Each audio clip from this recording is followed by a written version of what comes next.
Hi, Terry. I'm Barbara Gannon. It's great to see you. I wonder if you'd introduce yourself to the audience. Sure thing, Barbara. My name is Terry Ruhl. I'm president of the Transportation Business Group within CH2M. I'm responsible for our aviation, ports and maritime, transit, rail, and highway bridge businesses globally. Great. I'm really pleased that we get to be here in Studio 71 and talk about the synergies between CH2M and Comto. I'm really interested in why is Comto important to you and your company? No, it's an excellent question, and I would say that in the past few years we've made a much more significant investment in terms of our overall transit and rail business. And when we started to make that investment, we were also at the same time looking at what were we doing as a firm to making sure that we are providing a diverse and inclusive workplace. And for us, it's been a partnership for us to understand how we can better build that kind of a workforce. And at the same time, we're hoping to partner with Comto. And in fact, I think we'll talk about some of these training opportunities that we'd like to share with Comto. But in this business of professional services, it's all about building networks of people. No matter what entity you come from, this is a challenging market, and we want to be able to work within that market and continue to build our network. And Comto's been a big part of that, especially helping us build a broader and more diverse and inclusive workforce.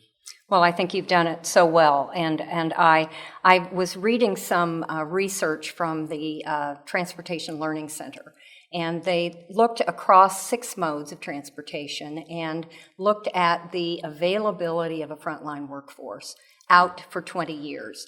And it is a really sad picture. And I know that you pay attention to both the professional development of the administrative management staff, but also of do you have a front line that is ready to do the work that needs to be done?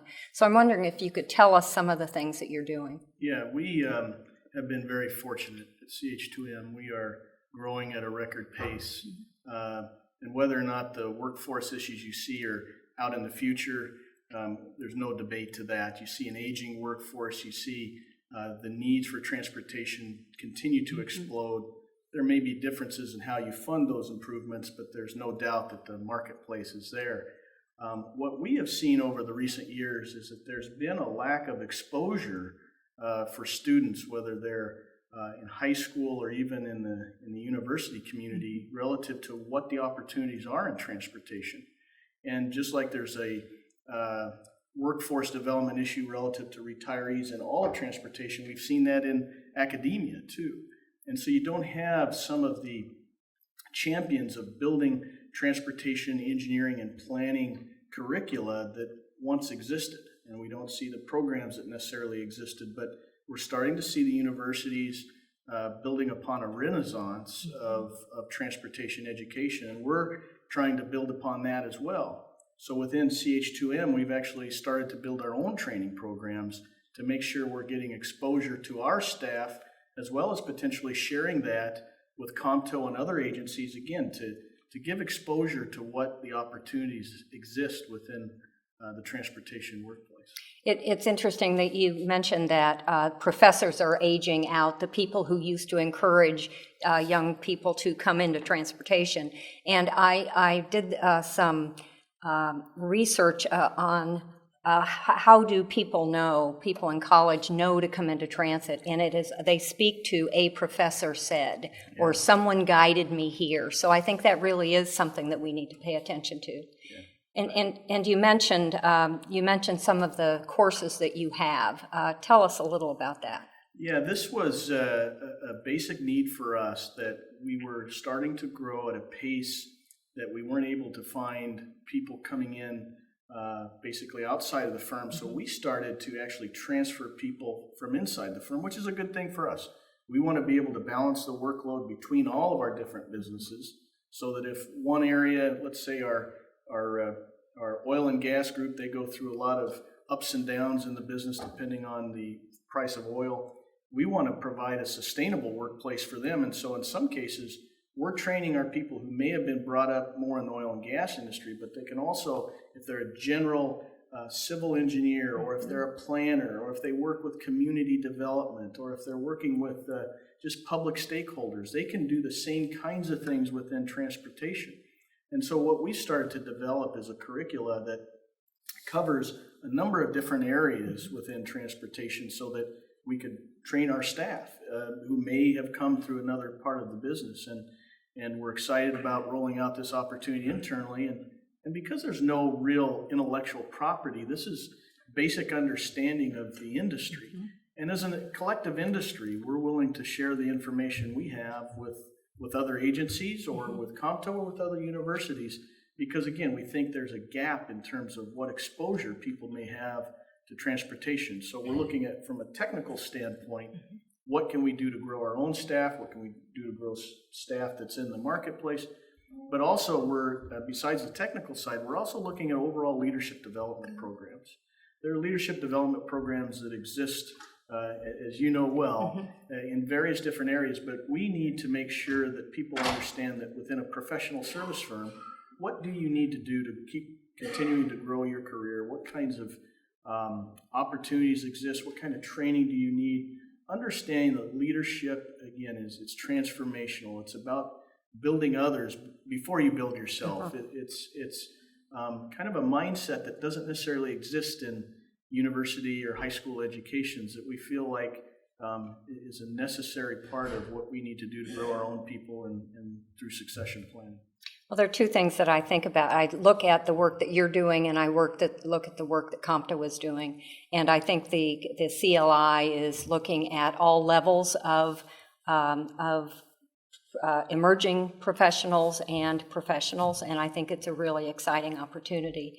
The other thing, I'm fascinated that you are looking across your business units, because I think that's pretty unusual. Yeah. You know how much trouble we have in transportation looking across modes, but I think it's a brilliant move, and it will make such more well-rounded people to be able to do the work you do. Yeah, no question. I think that this industry, not just within our own company, but we have a tendency to silo ourselves and not look at the growth opportunities that exist in adjacent businesses. And we've learned in various different forms that for our enterprise, we grow as an enterprise when we are collectively growing, not one versus the other. While there's some healthy competition between the groups, at the same time, we're trying to grow our overall business. We're an employee-owned company, and it benefits all of us, the employees and the enterprise. When we can take care of our people, we know they can take care of our clients, no matter what the industry. So we're looking to broaden the perspective of our people and to help them potentially get a new opportunity, whether it's short-term or long-term. I think it also, Comto pays attention to all the modes of transportation, and I think it's a great model. We don't have to have a leadership class just with people from one mode or the other. It can bring everybody together, private and public, which I think is an important piece. That's right. So when I come to Comto meetings, I always feel that I immediately get into my heart. I go to lots of meetings, and I feel like we do a lot of work, but there's something about the heart piece that is here. How would you describe that? From the years you've been coming to Comto and today? Yeah, I've been participatory in a number of agencies and organizations through my career, and sometimes they all go through a lifespan where there's energy and passion, and sometimes you get into a place for one reason or another that you get into a steady state, if you will, and I'm not interested in steady state. I'm looking for progressive activity, for people that are thinking outside of the box, people that are coming up with solutions, not just trying to rely on past processes and procedures, but actually trying to develop something new and innovative, progressive. And Comto is definitely one of the most progressive organizations we work with, and we need it too. And I think that's the other thing is through these processes, in any kind of business relationship, you need a win-win, and you don't want to have a win-lose opportunity. And so the win-win is that we're taking as much from the Comto organization, the gathering of people, as hopefully we're giving, and again, as our willingness to share some of what we're doing internally within the firm, we want that to be part of what we can give back to Comto and the community at large. Good. Well, I'm really pleased you would take some time to be in Studio 71. All right. And thank you very much. Robert, thank you. Thank you.